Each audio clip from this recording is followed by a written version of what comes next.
un minimum 1 heure ou 1 heure et demie sur vous tous les jours sur ce type de travaux. Mais on va reprendre ce qu'un grand homme a dit qui s'appelle Joseph Silva, 5 minutes le matin, 5 minutes le midi, 5 minutes le soir, c'est très bien, non c'est bien. 10 minutes le matin, 10 minutes le midi, 10 minutes le soir, c'est très bien. 15 minutes le matin, 15 minutes le midi, 15 minutes le soir, c'est excellent. Bon, j'aime bien Silva, si je l'aimais pas, je dirais que c'est pareil, il a tort. Mais déjà, si on arrive à commencer à avoir de la discipline, c'est bien. L'auto-hypnose, si c'est pour l'utiliser une fois, ça ne sert à rien. L'auto-hypnose, si c'est pour juste voir une semaine, ça ne sert à rien. Bon, vous pouvez avoir des feedbacks quand même, hein. Ça ne veut pas dire que vous n'aurez pas de résultats. Seulement, c'est vraiment un boulot de fond. Moi, j'ai saoulé énormément mes élèves avec ça, parce qu'il y a un boulot dingue à l'intérieur de nous. Alors, ce qui est sympa aussi avec l'auto-hypnose, c'est qu'au bout d'un moment, on se rend bien compte que j'avais l'impression que tout allait bien. Puis un jour, j'ai commencé l'auto-hypnose. Et là, il me dit non, ça ne va pas. Parce qu'on commence à voir le schéma, on commence à s'écouter, on commence à comprendre pourquoi on a tel comportement, telle peur, telle angoisse. Pourquoi dans telle situation je réagis comme ça? Pourquoi j'ai telle émotion? Pourquoi j'ai ci, j'ai ça? Et plus tu y vas, et plus tu vas loin. Donc c'est le principe des strates, les os de l'oignon, hein, si on fait semblant. Je vais enlever le strate, il y en a l'autre, et l'autre, et c'est plus profond. Et plus profond, donc plus chiant. Donc, c'est juste pour vous motiver. Hein. Mais bon, alors il est dit, hein, pour reprendre un peu les mecs positifs dans tout ça, ils vont vous dire, plus ça devient compliqué, plus ton niveau de conscience s'élève. Moi je trouve ça sympa, c'est motivant. C'est juste, on passe des étapes un peu dures parfois. Par contre, on a des feedbacks qui sont réels, vrais, plutôt marqués, qui peuvent physiologiquement changer des choses, émotionnellement changer des choses, de quoi ça peut vraiment changer votre vie. Vraiment. Ça demande de l'investissement, mais c'est comme tout, hein. Vous n'allez pas devenir le meilleur forgeron du monde si vous avez fait qu'une seule épée, aucun intérêt.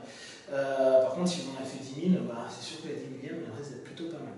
C'est la même chose, il n'y a pas de mensonge, même si avec l'hypnose, on adore dire tout est rapide, tout va vite. Thérapie brève. Hein. Donc je rappelle, thérapie brève, 2 ans. C'est juste pour rappeler aux gens qu'une thérapie brève, c'est pas 10 séances. Ça peut être 2 ans. Ou 3. Donc, moi, quand je dis ça à mes patients, ouais, mais moi, je veux faire l'hypnose, ça va aller vite. On va voir un autre hypnose parce qu'avec moi, ça va pas être très, très, très rapide. Parce que, oui, on peut changer rapidement. Le changement est rapide, l'intégration du changement est très, très long. Si vous changez, vous évoluez, vous avancez, tout ce qui est autour de vous, alors déjà, tout ce qui est à l'intérieur de vous, il faut le réaligner, parce que vous avez changé des comportements. Vous ne faites plus la même chose, vous n'avez plus les mêmes envies, vous ne voulez peut-être même plus vivre au même endroit avec les mêmes personnes, et dans le même boulot. Sympa, j'ai changé. Donc, déjà, vous devez gérer ça à l'intérieur. Et deuxième chose, vous devez gérer la systémie, votre environnement. Donc, vous avez changé, et les gens ne comprennent pas pourquoi vous avez changé. Vous imposez des nouvelles choses. Imaginez, vous étiez quelqu'un d'hyper introverti, qui dit rien, et il fait ses sessions, au bout d'un moment, il parle. Très souvent, on est content que les gens ne foutent pas leur bouche. Hein, parce que quand ils commencent à ouvrir, ça devient un petit peu... Ah bon, tu veux pas qu'on fasse ça? Ah bah tu veux pas qu'on aille en vacances ici?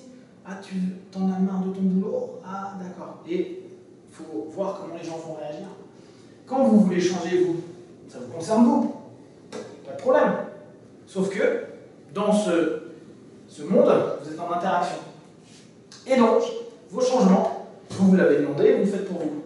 Mais les gens autour de vous, ils ne l'ont pas demandé. Donc quand vous changez, automatiquement, vous interagissez avec eux et vous les mettez en face de quelque chose de nouveau. Et là, on revient sur le principe hypnotique. Le subconscient, il a des patterns, donc des schémas automatisés, et on a des habitudes. Et quand madame, qui faisait tous les soirs son petit repas très sympa pour son mari, décide de, maintenant, tu arrives plus tôt à la maison, tu t'occupes des gosses et tu fais le repas, c'est pas terrible. Et ça arrive souvent. Donc, le changement, ouais. L'intégration du changement, ouais. Mais plus de temps. On accepte qu'il y a un certain temps. Ça va, ça parle à tout le monde? Ok, des questions par rapport à l'hypnose, l'auto-hypnose? C'est bon? Ok. Donc, là, ce qu'on va faire, c'est simplement... Ça va toi? Parce que tu m'as dit qu'il faut que je fasse des pauses de temps en temps. Oui, bah du coup, je suis obligée de couper n'importe comment. Ah. Mais là, c'est tout.